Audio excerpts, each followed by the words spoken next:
Assalamualaikum, I am Shakila Khanum and my student ID is 23125361227. Today I will present an overview of the latest monetary policy announced by Bangladesh Bank for the first half of fiscal year 2025 to 26 covering July to December 2025. This presentation will summarize the policy, highlight significant changes, and explain the tool used and finally suggest some reforms from my understanding. Monetary policy is one of the most important tools of Bangladesh Bank. Through this, the central bank controls money supply, credit flow, interest rate and inflation. The latest policy is contractionary in nature, which means it focuses on tightening credit to control inflation and stabilize the economy. The three main goals of this policy are: first, containing high inflation; second, stabilizing the exchange rate under a market-based regime; and third, managing credit growth to balance between public and private sector. Let me summarize the major point of this policy.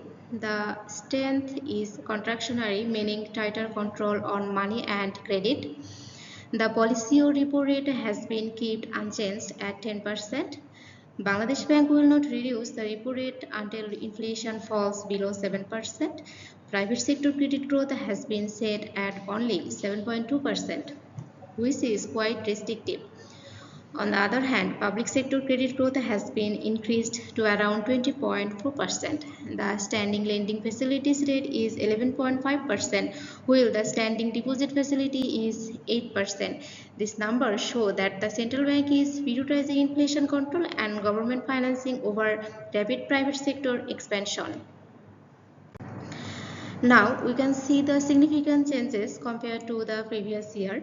The repo rate remained the same at 10%, but this time it is directly linked to an inflation condition. It will not be reduced unless inflation dropped below 7%.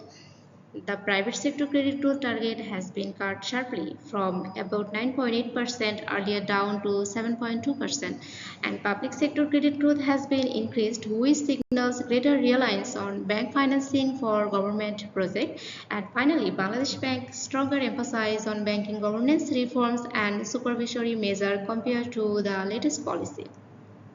Now, we can see Bangladesh Bank has used several tools to implement monetary policy.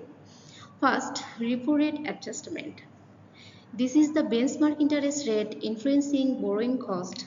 And second, standing lending and deposit facilities, which set the ceiling and floor for short-term interest rate. And third, credit growth targets, directing how much credit should go to private versus public sector. And fourth, open market operation, buying or selling treasury bills and bonds to manage liquidity. Fifth, foreign exchange management, allowing a flexible market-based exchange rate but with intervention when necessary. And finally, stronger banking supervision, ensuring financial discipline and governance in the banking sector.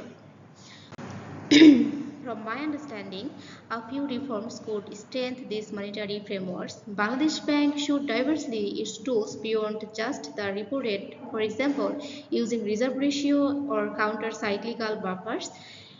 Clear forward guidance would improve transparency so business know the condition under which policy may changes, and rebalancing credit is necessary. High public sector borrowing risk crowding out private investment. Foreign exchange reserve buffer should be strengthened to better handle external shocks, and banking sector reforms must be accelerated, especially resolving non-performing loans and improving governance. And finally, once inflation falls sustainably below 7%, a gradual cut in repo rates would help stimulate private investment and growth.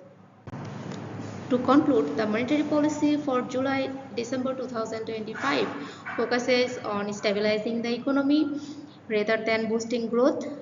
Its main aim is to reduce inflation, stabilize the exchange rate, and ensure disciplined credit management.